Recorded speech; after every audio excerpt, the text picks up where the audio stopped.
బుద్ధిని బలాన్ని, స్వచ్ఛమైన కీర్తిని ధైర్యాన్ని, అచంచల భక్తిని, నిర్మలమైన మనసుని, వ్యాధిగ్రస్తం కాని దేహాన్ని, సత్ప్రవర్తనతో కూడిన జీవితాన్ని నాకు ప్రసాదించ ఆంజనేయ. శ్రీరామ జయం.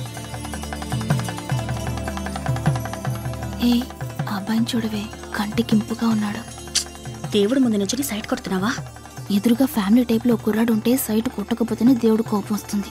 అతని కళ్ళు చూడవే, చిన్నవైనా బ్రైట్ గా పవర్ఫుల్ గా ఉన్నాయి. ముందు నువ్వు దేవుడికి దండం పెట్టు, తర్వాత ఇద్దరం కలిసి సైట్ కొట్టొచ్చు. మామా వాళ్ళు మాట్లాడినావా?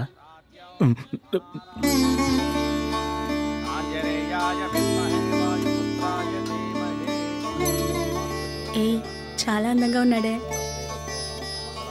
అందంగా ఉన్నాడని కళ్ళతో తినేకు, మాకు కొంచెం మిగుల్చు.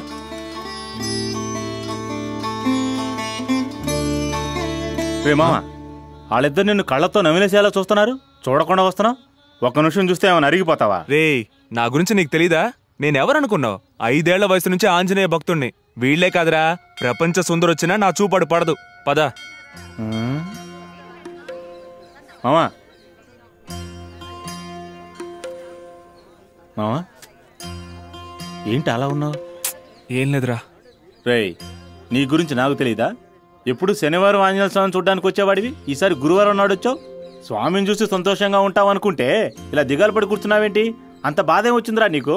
నీకు తెలియదురా, కాలేజీలో చదువుకున్నప్పుడు నాకు క్లోజ్ ఫ్రెండ్ ఉండేవాడు. 3 ఏళ్ల క్రితం ఇదే రోజున నాకు దూరం అయిపోయాడు. పోయాడా? ముయ్యి, మేమిద్దరం గొడవపడి దూరం అయ్యా అంటున్నాను. నువ్వేంట్రా అన్నిటికీ ఇలా ఓవర్గా రియాక్ట్ అవుతున్నావు? సరే మామా, ఎవడ్రా వాడు అసలు నిన్ను ఇంతగా బాధ పెట్టినవాడు? మోహన. మోహనా? మోహన సుందరం. నేను వాడిని ముద్దుగా మోహన అని పిలిచేవాడిని. కాలేజ్ రోజుల్లో వాడు గీసిన గీత నేను దాటేవాడిని కాదు, నేను గీసిన గీత వాడు దాటేవాడు కాదు. మేమిద్దరం అంత థిక్ ఫ్రెండ్స్. మేము ఫ్రెండ్స్గా ఉండేప్పుడు కాలేజ్ లైఫ్ ఎలా ఉండేదో చెప్పనా?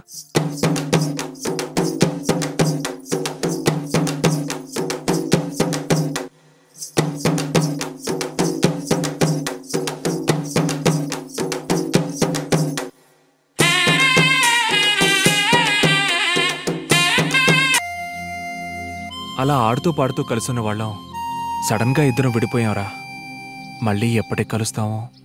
విడిపోయేంత గొడవ ఎందుకు వచ్చిందిరా? అదో పెద్ద కథ రా, నీకు తర్వాత చెప్తాను.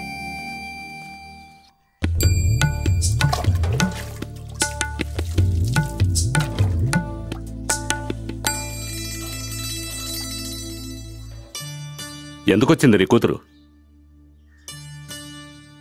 అమ్మా నాన్న ముఖ్యం కాదు, కోరుకున్నవాడే ముఖ్యమని పోయిందిగా. ఇప్పుడెందుకు వచ్చిందో? మనం ఉన్నావా లేవని చూడటానికి వచ్చిందా, లేక కట్టుకున్న వాడితో తెగతములు చేసుకొచ్చిందా? మనల్ని చూడటానికి వచ్చింది. చూసింది కదా, ఇక వెళ్ళిపోవచ్చుగా.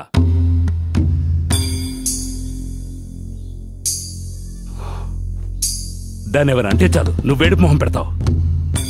వాళ్ళ గురించి మనం ఆలోచిస్తాం, మన గురించి వాళ్ళు ఆలోచించరే. ఎన్నాళ్ళుంటే అన్నాళ్ళు ఉండ మనం, కానీ నేను ఇంట్లో ఉన్నప్పుడు నా కంటికి మాత్రం కనపడకూడదు.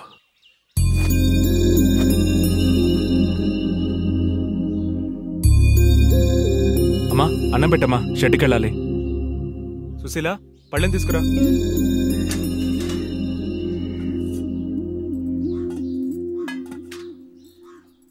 పెట్టమ్మా. ఏమిట్రా, ఆయన చూస్తేనేమో ఎదుట వాళ్ళని నోరెత్తనివ్వడు, నువ్వేమో ఒక్క మాట నోరు తెరిచి మాట్లాడవు.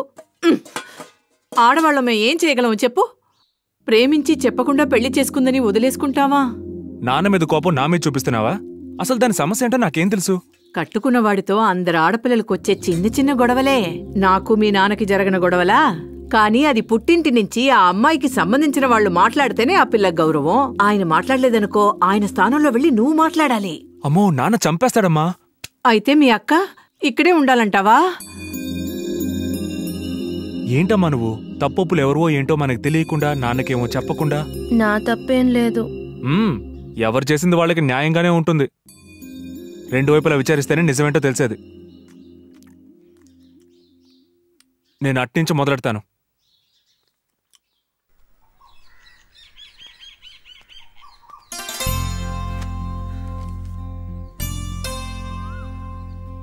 ఒరే మావా, నేను వచ్చేదాకా లెక్కలు కరెక్ట్గా చూసుకోరా. ఏదైనా డౌట్ వస్తే నాకు ఫోన్ చేయి. సీను, నాకెందుకు ఇది కరెక్ట్ అనిపించడం లేదురా. ఏది? నువ్వు నాన్నకు అబద్ధం చెప్పి హైదరాబాద్ వెళ్ళటం.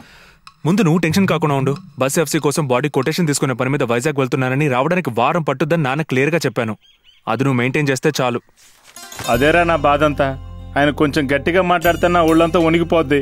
అబద్ధం చెప్తే నాన్న చంపేస్తాడు. అది నువ్వు చెప్పావని తెలిసిందనుకో, ఇక అంతే. ఏమవుతుందో ఏమో అర్థం కావటం లేదు.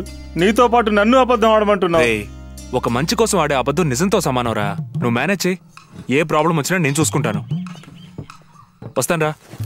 అలాగే మామా. చెప్పేవాడికి తేలిగ్గానే ఉంటది, చేసేవాడికి కదా తెలిసే.